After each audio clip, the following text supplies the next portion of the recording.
Salut à tous, on est de retour évidemment comme vous le connaissez sur la Boring Channel et aujourd'hui on va débriefer les deux derniers matchs de Chelsea, à savoir Chelsea face à Krasnodar en Ligue des Champions et puis le dernier match qui s'est déroulé il y a quelques jours, Chelsea face à Burnley.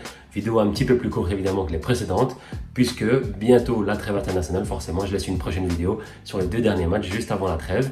Du coup, comme d'habitude, installez-vous confortablement, on est parti, let's go. Deuxième match de la phase de groupe de Ligue des Champions pour Chelsea qui affronte l'équipe russe de Krasnodar, 8e du championnat russe. Et sincèrement, déjà c'est un beau stade, mais en plus dans ce stade on avait enfin un minimum de spectateurs malgré la situation, malgré le Covid, etc.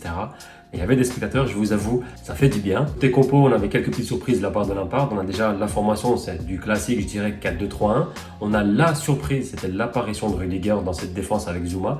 Et puis on avait enfin la première titularisation de Ziyech sur le côté droit. Sur le papier, ça fait rêver, mais il fallait voir évidemment sur le terrain ce que ça allait donner. Et dès les premières minutes, on voit que les joueurs ont du mal, que dans les transitions, les automatismes, comme d'habitude, il y avait du mal, les joueurs n'y arrivaient pas du tout. Même les joueurs défensifs d'habitude, pour faire passer le ballon vers les milieux de terrain, n'y arrivaient pas, donc c'était un petit peu dommage. On ne voyait pas beaucoup Werner toucher le ballon, je pense quasiment pas avant cette action-là. Azpilicueta sur le côté droit, centre à terre.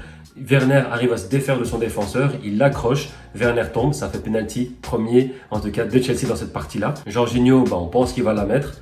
Malheureusement pas. Elle rebondit sur le poteau qui elle-même du coup rebondit sur le gardien. Elle ne rentre pas donc ça fait toujours 0-0. On se dit que ça commence bien malheureusement. On voit vraiment que l'équipe se met en danger. Elle a du mal à se trouver, comme j'ai expliqué, à trouver des automatismes et à se créer des occasions. En face, l'équipe de Krasnodar ne perd rien. Elle tente ses chances, elle frappe de loin. Elle n'y arrive pas vraiment, mais encore une fois, voilà, on a un bon Mendy comme on voit sur l'image ici. On se dit que heureusement qu'il est là. Mais est-ce que ça va rentrer? Les joueurs commencent un petit peu à nous stresser. Heureusement que juste avant la mi-temps, Hudson-Odoi arrive, après une belle construction de la part de Chelsea, à mettre son petit but, aidé par le gardien évidemment de Krasnodar. Ça fait 0-1, première mi-temps.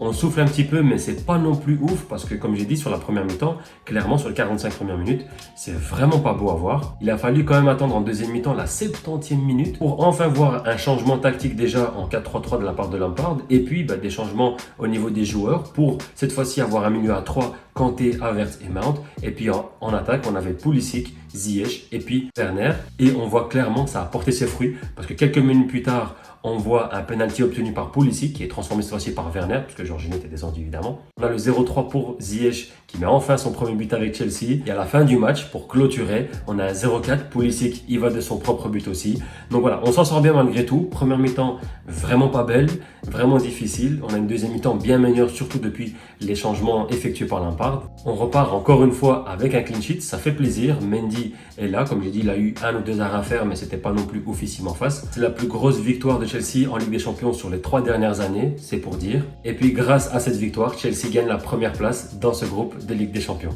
Après le déplacement en Russie, quelques jours plus tard, Chelsea affronte à Turf Moor l'équipe de Burnley.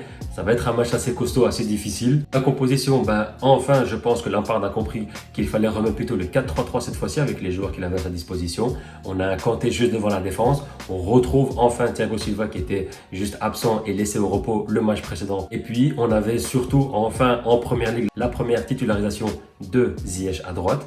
Et on avait malheureusement blessé Pulisic, il a dû descendre et laisser sa place à Werner et Tammy Abraham en numéro 9. Donc voilà, composition je dirais un petit peu classique. La défense, c'est ce qui donne un petit peu satisfaction à Lampard. Et dès le début du match, on voit clairement qu'il y a une différence. Les joueurs de Chelsea arrivent à se trouver. Il y a quelques petits automatismes. Je pense des fois à quelques petites passes assez simples, assez faciles de Ziyech avec Havertz, Ziyech avec James. Donc voilà, c'est un petit peu facile je trouve de se trouver. Il y a du beau football en tout cas, ça change des précédents matchs. Et je pense que c'est la plus grosse différence qu'il a eu par rapport aux précédents matchs. En tout cas pour ma part, c'est ce que j'ai vu clairement. Alors là, du coup, Lampard a travaillé la défense pour ne pas encaisser. Cette fois-ci, il fallait trouver les automatismes et se créer des occasions pour pouvoir à ce moment-là marquer des buts. Alors la première mi-temps a été sifflée. On s'en sort avec un but qui je trouve assez beau. Le travail en 1-2 entre Tammy et Ziyech pour marquer le 0-1. C'est le deuxième but en 2 matchs pour le magicien marocain. Donc ça fait plaisir. Voilà, on s'en sort. Encore une fois, il y a quelques frayeurs de la part de Zouma par exemple. Il n'arrive pas à être bien positionné. Mais en soi, la défense est assez sereine. On a Silva, on a Zouma qui se concentre un minimum. On a toujours Mendy comme dernier rempart. Donc on se dit voilà, ça devrait aller pour la deuxième mi-temps. Sur la deuxième mi-temps et même sur le match entier, je voulais quand même Puis un petit peu les performances de certains joueurs. Je vais parler d'abord de Mount qui a été vraiment extraordinaire sur ce match. Il était vraiment remarquable. Il a enfin joué à une position beaucoup plus naturelle pour lui. Il n'était pas en ailier, il était en milieu. Il aidait beaucoup dans les phases défensives Kanté. Il aidait beaucoup Havertz dans les phases offensives. Donc voilà, il y avait du bon, que ce soit dans les petites passes, dans sa disponibilité. Il avait une vision de jeu qui justement aidait à distribuer les ballons. À côté de ça, on a un Kanté qui a fait énormément de bien. Comme je disais dans la précédente vidéo, il fallait laisser un joueur devant la défense. C'était Kanté justement, je pense, le meilleur à son poste. Et voilà, on a vu qu'il aidait beaucoup la défense, surtout quand on voyait des James ou des Chilwell qui montaient énormément sur les côtés. Mais lui, il redescendait et alors à ce moment-là, reprenait leur position et il ratissait énormément de ballons. Je pense vraiment que, et j'espère en tout cas, que Lampard a compris cette fois-ci, que ce soit au niveau de la formation 4-3-3 et puis au niveau des placements des joueurs, on n'a rien à faire plus haut en ailier. Kanté doit plutôt être devant la défense et non pas un poste où il n'est pas forcément habitué ou surtout fort au niveau technique, etc. Donc je pense que voilà, chacun a ses positions préférentielles. Puis en même temps, à côté de ça, on a une très bonne défense. Je parlais donc de James et Chilwell qui montaient et descendaient assez fréquemment, mais parler encore une fois de la paire Zouma et Silva qui font énormément de bien à notre défense. Pas Christensen et Rudiger. Mais ici, Silva surtout, et je vous invite encore une fois à écouter notre dernier podcast où je fais un petit peu mon coup de cœur sur Silva, sur ses derniers matchs et dernières semaines. Mais moi, je l'ai trouvé vraiment bon, que ce soit Silva, que ce soit d'ailleurs Zouma sur ce match, et puis même Mendy, dernier rempart. Mais voilà, en tout cas, cette défense nous fait du bien. C'est ça qu'on attendait et ça qu'on voulait voir. Ça, au niveau des buts, évidemment, Chelsea ne s'est pas arrêté à 1 ou 2 buts. On a Ziyech qui a mis son petit but. On a Werner qui a mis son petit but grâce, encore une fois, à une passe décisive du magicien Ziyech. Et puis on a Zouma d'une tête imparable, clairement. Troisième but de la saison, ex-aequo avec Werner. Voilà, que dire de ce match? En tout cas, moi j'ai trouvé vraiment intéressant ce match. Donc Chelsea s'en va avec les 3 points, un but et une passe décisive de Ziyech. On a une défense imparable, avec encore un clean sheet. Une formation qui fonctionne mieux en tout cas sur ce match que les précédentes que Chelsea a essayé. Et puis on a Mendy encore imparable. C'est quand même le second gardien à enchaîner 3 clean sheets d'affilée en première ligue après le fameux Peter Cech.